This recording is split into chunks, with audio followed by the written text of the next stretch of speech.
فرماتے ہیں قال رسول اللہ صلی اللہ علیہ وسلم، یہ خاندانی نظام شروع ہوتا ہے ایک کل سلامہ من الناس علیہ صدقۃ، اور وہاں نکاح ہوتا تھا. ان کل دونوں کے یوم درمیان تطلع فی جتنی الشمس، محبت ہوگی، جتنا قرب ہوگا، جتنا باہمی اعتماد ہوگا، انسان کے اتنا ہی خاندان انسانوں اس کے لیے کہ یہ ہر فرسٹ ڈائمنشن ہے جوڑ پر خاندان. ایک صدقہ واجب ہے. اب شوہر اور بیوی کو اللہ نے ہر اولاد روز، دے دی، سیکنڈ ڈائمنشن ہے. ہر روز جو طلوع ہوتا ہے تو استحکام ہر جوڑ خاندان کا کے لیے ضروری یہ ہے انگلی کا جوڑ کہ یہ اولاد لاکھ ہو جاتا. والدین کا ادب کرے، آج صبح آپ ان کی اٹھتے ہو خدمت یہ کرے، ان بلاک کے رہے تو بڑھاپے کیا ہوتا؟ یہ کہنے کی ضرورت نہیں تھی کہ اولاد سے محبت گھٹنا کرو. لاک ہو اولاد جاتا. کی محبت تو دل میں ہے ہی ہے، کوہنی اور اس لاک کے ہو لیے تو جاتی. یہ کہنا پڑتا زیادہ محبت نہ کرو. صبح کو انسان زیادہ اٹھے لاڈ کہ پیار میں کرو گے اللہ بگڑ سے جائیں گے.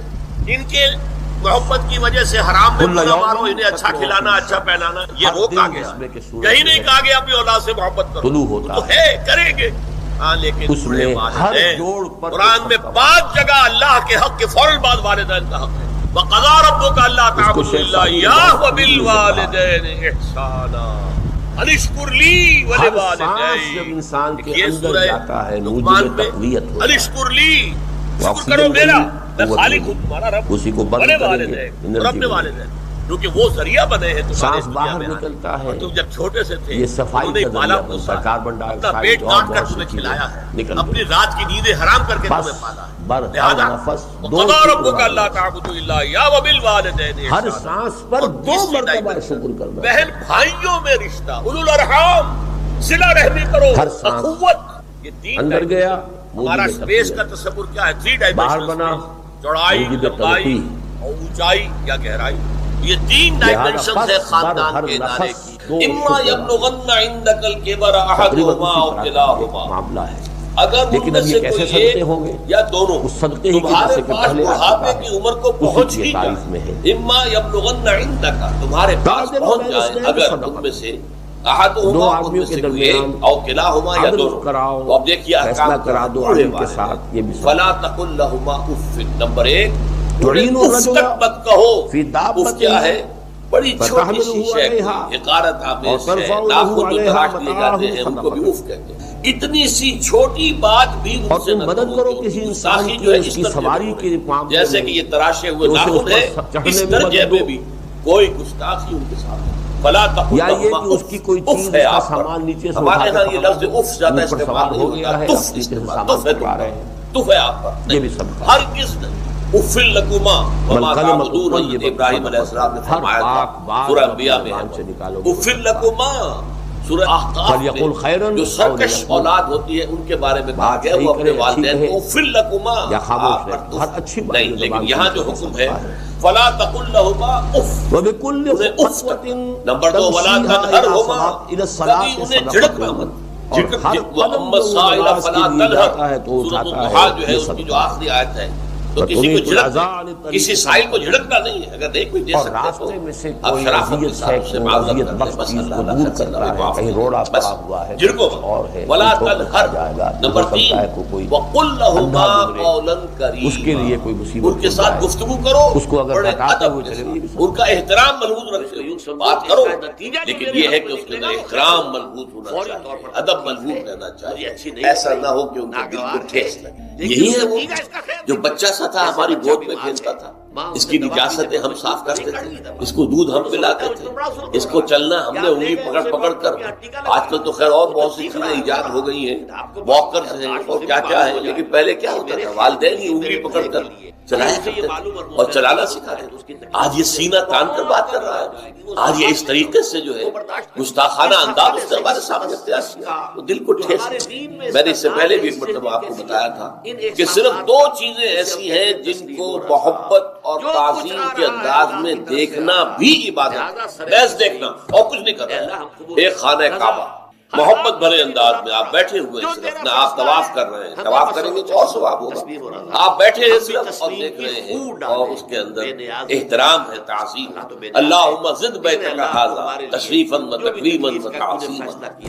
آج جو بھی آج کل جو لوگ، اب تو خیر ٹھیک ہے بات سے آگے نکل گئی ہے، مینا میں پہنچ گئے ہوں گے لوگ، کل تو حج ہو جائے گا انشاءاللہ. لیکن جو حاجی بھی یہ دعا مسنون ہے کہ جب بھی وہ مسجد حرام کے اندر داخل ہوتا ہے اور پہلی مرتبہ نگاہ پڑتی ہے خانہ کعبہ پر تو فوراً اللہم رب ھذہ البیت زد بیتک ھذا تشریفا و تکریما و تعظیما، اے اللہ اپنے اس گھر کو، اس کی عزت، اس کی تکریم، اس کی تعظیم، اس کے اندر اور اضافہ کرتا ہے۔ یہ انسان اگر صرف خانہ کعبہ کو بیٹھ کر دیکھتا رہے تب نہیں ثواب، اور اسی طرح بوڑھے والدین کو محبت بھری نگاہ سے دیکھنا یہ بھی موجب ثواب، کہ دل جو ہے ان کو کہیں کوئی آئینہ قلب جو ہے ان کے احساسات کو ٹھیس نہ کرے۔ اس کا لحاظ اما یبلغن عندک الکبر احدهما او کلاهما فلا تقل لهما اف ولا تنهرهما وقل لهما قولا کریما واخفض لهما جناح الذل من الرحمہ، اور ان دونوں کے سامنے اپنے کندھوں کو شفقت کے ساتھ، ادب کے ساتھ جھکا کر رکھو۔ یہ جو ابھی میں نے چند الفاظ کہے تھے کہ سینہ تان کر بات کرنا، یہ ایک انداز ہوتا ہے بات کرنے کا۔ ایک یہ کہ آپ بات کر رہے ہیں والدین سے، والدہ سے، والد سے، لیکن جھکے کندھے جھکائے۔ اب یہ بھی دو ہی باتیں ہیں، یا والدین کے سامنے کندھے جھکانے ہیں، یا پھر حضور سے کہا گیا اے نبی آپ اہل ایمان کے لیے بخفض جناحک للمؤمنین، یہ مومن جو ایمان لائے ہیں ہمارے نیک بندے ہم پر، چاہے وہ غریب فقیر چاہے وہ غلام ہے، مسکین ہے، آپ اپنے کندھے ان کے سامنے جھکائیے۔ یہ بہت بڑی بات ہے جو کہی گئی ہے محمد رسول اللہ صلی اللہ علیہ وسلم، آپ ان کے سامنے بخفض جناحک للمؤمنین، اہل ایمان کے لیے اپنے کندھے جھکا کر ان کا احترام کیا۔ حالانکہ اصل احترام تو حضور کا، وہ تو جب ہم پڑھیں گے سورہ حجرات جا کے معلوم ہوگا کہ کس درجے احترام منحوس رہنا چاہیے حضور کا صلی اللہ علیہ وسلم۔ لیکن یہاں نوٹ کیجئے وَخْفِضْ لَهُمَا جَنَاحَ الذُّلِّ مِنَ الرَّحْمَةِ، اور اس سب کے بعد وَقُلْ رَبِّ ارْحَمْهُمَا كَمَا رَبَّيَانِي صَغِيرًا، اور یہ دعا کرتے رہا کرو اے رب ہمارے ان دونوں پر، میرے والدین پر رحمت فرما، رحم کر، جیسے کہ انہوں نے مجھے پالا پوسا جبکہ میں چھوٹا سا تھا۔ اب دیکھیں یہاں لفظ کیا آیا، ربیانی، رب، اللہ تعالیٰ رب ہے حقیقی، وہ ہے اصل میں پالن ہار، ساری چیزیں اس کی پیدا کرنا ہے۔ ماں باپ کے دل میں بھی محبت اور شفقت تو اسی نے ڈالی ہے، ماں کی چھاتیوں میں دودھ تو اسی نے بنایا پیدا کیا، تو اصل رب تو وہ ہے، لیکن اس کی ربوبیت کا ظہور جو ہو رہا ہے عالم واقع، عالم مادی، وہ والدین کی ربوبیت، والدین پال رہے ہیں، وہ اپنی راتوں کی نیندیں حرام کرتے ہیں، بچے کو تکلیف ہے تو والدین نہیں سو سکتے، کوئی اور معاملہ ہے تو اس ظاہر بات ہے کہ ان کا آرام چین حرام ہو جاتا ہے۔ یہ ہے در حقیقت۔ اب ان کا بدلہ کیا چکا سکتا ہے؟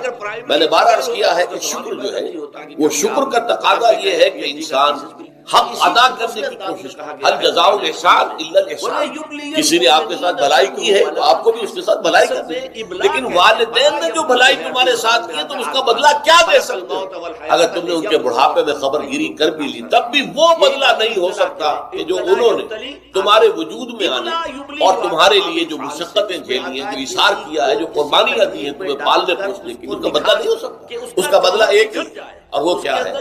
اللہ سے دعا کیا کرو وَقُلْ رَبِّ ارْحَمْهُمَا كَمَا رَبَّيَانِي صَغِيرًا، پروردگار ان دونوں پر رحم فرما، رحمت نازل فرما، ان کی مغفرت فرما، ان کے درجات بلند کر، ان کی غلطیوں سے درگزر فرما، ان کے گناہوں کو بخش دے، ان کی غلطیوں سے چشم پوشی اختیار فرما پروردگار۔